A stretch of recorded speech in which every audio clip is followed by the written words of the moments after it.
Abang, pastor dia, apa กับพวกคุณว่าคือไอ้พวกน้องเขาได้เห็นอาเทียนคือการชวนบางก็ชวนแต่ถ้าเป็นหมออาเทียนเป็นข้อนั้นหลายอย่างเช่นข้อนั้นก็ยากเช่นนี่อันเสียอันนี้คือว่าสุดที่เราชวนเป็นข้อนั้นหลายอย่างก็เลยก็เราเพียงผู้เสียอะไรini pasal dia lah, pasal dia, mana ada dia, kau bina dia, pasal, no pasal kui, akatin kena dia ini boleh cuma dia, kita soalin, akian soal kalau kita, no pasal kui akatin ada, boleh cuma aku ini kita, boleh sudah tuan pasal yang pakai kalau sudah sudah tuan dia di no kita dia ini tidak lain di retor Israel ini pun koi Israel ada Israel Emma Israel kalau sesuatu kita tentu koi mana kok dia Omina, bagian dan dia nak nak emo, orang apa kan dia emo, kan dulu kan hai tuan lagi, mana lamai tuan tu emo ahian kan dulu kan kata, bagian sebaiku, kan bu nak yang ang dulu punya bagian kalau dia dia ini ada lagi tuan, sildah mai tuan, akal tuan mai tuan, kalau entah kita boleh tulen, akal ni. Tulan kan saya tu masuk, kemana pasien kan dia nampun mo, orang kan dia mo, kita yang kan mai tuan lagi mi kera akal saya ni, tu temo tinlau nai mo. Dulu temo, sampai belum lah emo ahian kan dulu kita kan buat cerita ni. Setiap aku sudah kawin, pasien terbaik kan bu, nah ahian kemana lagi suap kita ikan kan dan turah, ngai kita Abraham maka pasien ini aku ani dan siapa apa setakah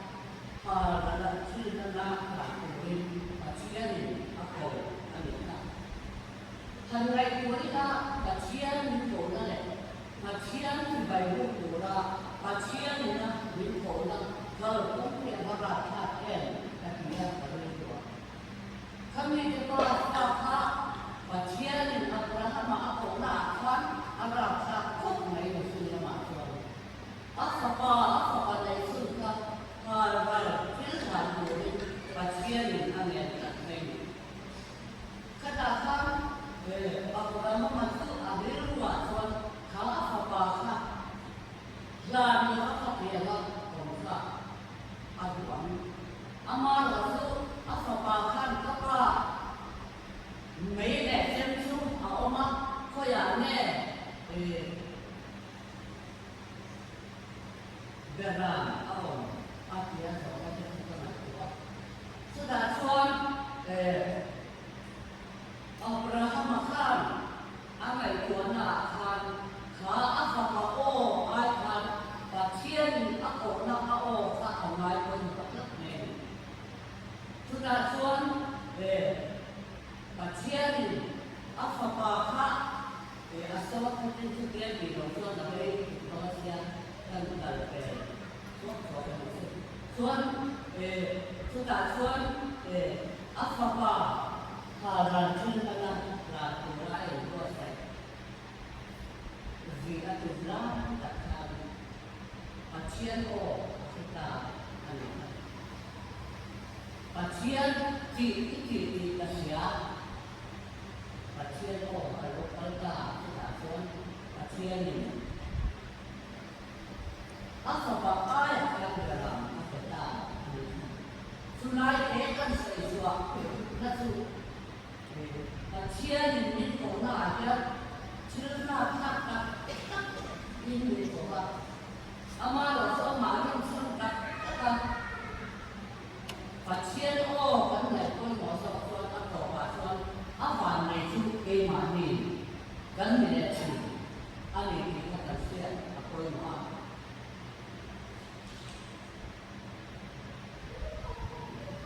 và chia thì vậy cũng là thì là son cũng là son về Abraham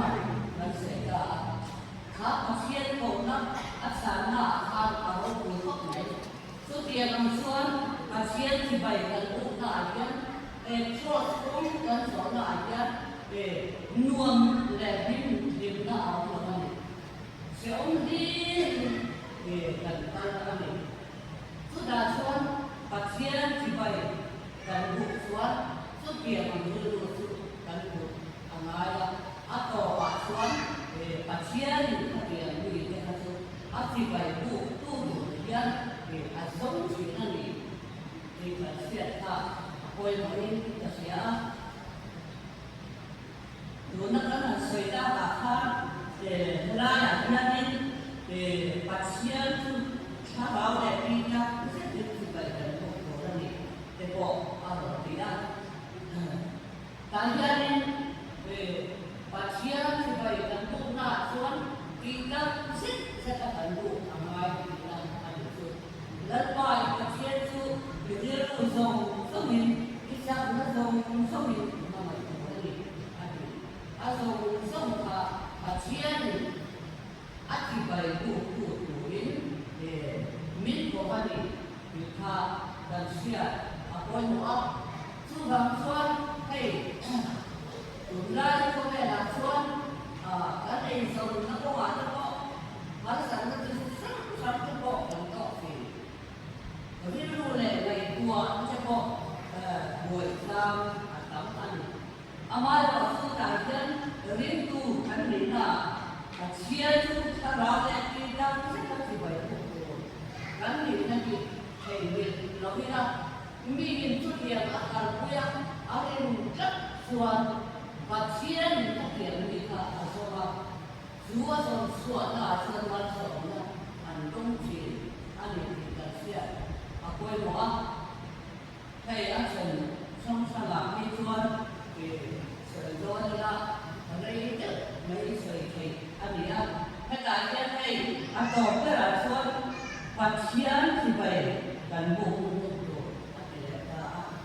cái đại gia phải là trên này phát triển thì vậy gần bộ thì đi ra thế là phát triển điểm bộ mấy thì anh ấy biết là bao nhiêu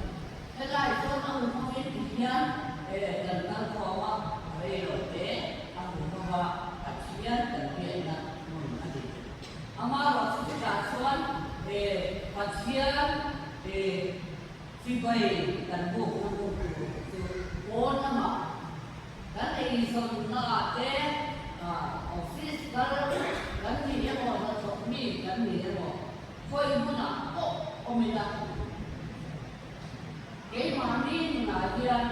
mi cái kajian sibai buku mình có nhận thì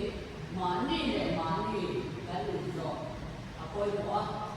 chúng ta chọn cái kia cái gì có mà ông có pha để gần sắp gần mấy giờ bắt đầu cái có thì để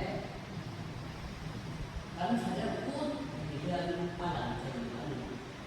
mà ở xuống bốn là mà mi cái bùa là anh nhớ mà mi cái bùa anh nhớ mà coi nó là có cái gì đó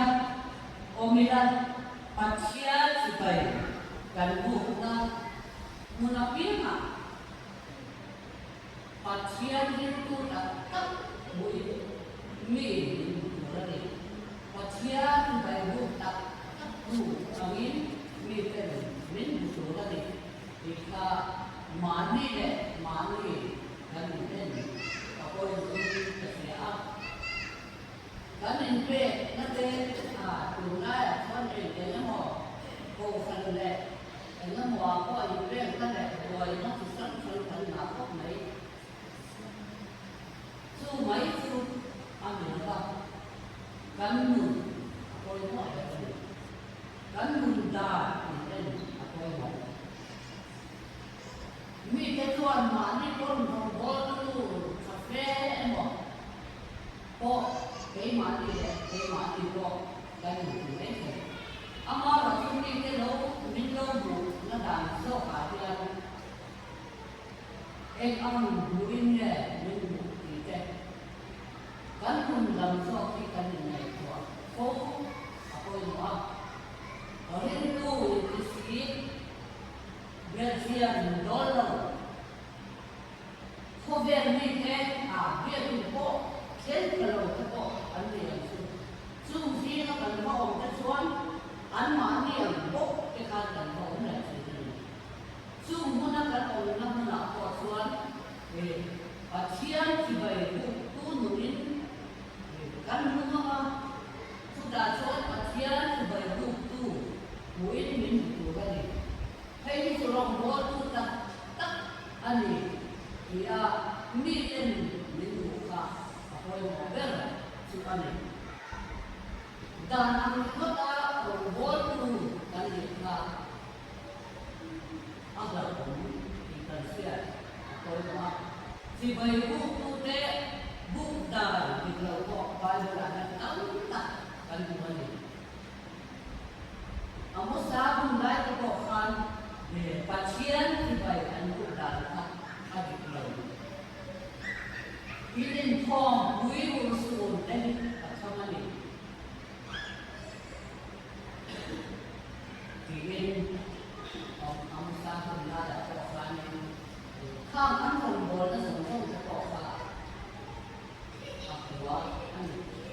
Với ini ada pasien sebaik kan bukan yang kan ini dulu angaya ini kok di kan dia ngai pasien dia yang punya ini mungkin dia mani kan ini kan apa yang mau ani sebangsuan pasien sebaik buku dan tahu kita mesti dibayar untuk itu kita mesti ada sebangsuan orang bodoh ke dia kena lawan mesti ke semua semua itu kau mau tahu kali ya ini dia kami itu mani kan kau mau orang ini kan anh bắt đầu xuống mình được rồi rất là phải kể các kể bằng cách các sở từ vào xuống để chia liền lại các lúc của mình sẽ tuần lai như thếนั้นtiền đàn tuần lai tiền đàn đó về cái đó cái đấy các tiền thì nó các bạn được pasien ta kan itu ini lah. Tuhan kan kalau menate, menawar pasien sebaik buku ini kami itu pun minum kita kan juga sekali apa menate kan guna Tuhan ini nama apa kan nama sini kan untuk ke sudah absolut người khác chuyện là bí đề là chú bằng xuân món ai cũng được chú là xuân gần xuân đồng nhân cái thằng nói có nhiều là như là này có nhiều kinh nghiệm cái này của mà nó để tôi thì là gần quân đi bao nhiêu năm đi xử lý ăn đi gần quân đi sẽ có rồi chú bằng ấy về rồng bò nó có mặc quần thì rất nhiều rồi là lấy cả chú về cần bò thì ăn được ăn rồi ăn được chú bằng xuân thì như rằng ở thì mấy năm gắn lâu thì mấy ngày xin ăn thì là bên chú nào xuân Kasihan sebagai buku tak bisa juga kemana ni le kemana kan yang serai itu apa yang tidak kasihan apa yang sekian mengira va kemana ni le kemana juga juga kan yang pun kan pun tuma tuma tak apa yang namanya kita ada apa yang dalam itu ani Sila pun tahu sebab tuan aksian itu kan ya kan nanti akan tapi inform numita kan hilang pun kita berbeda saja. Oh, misalnya lalu kan tu saja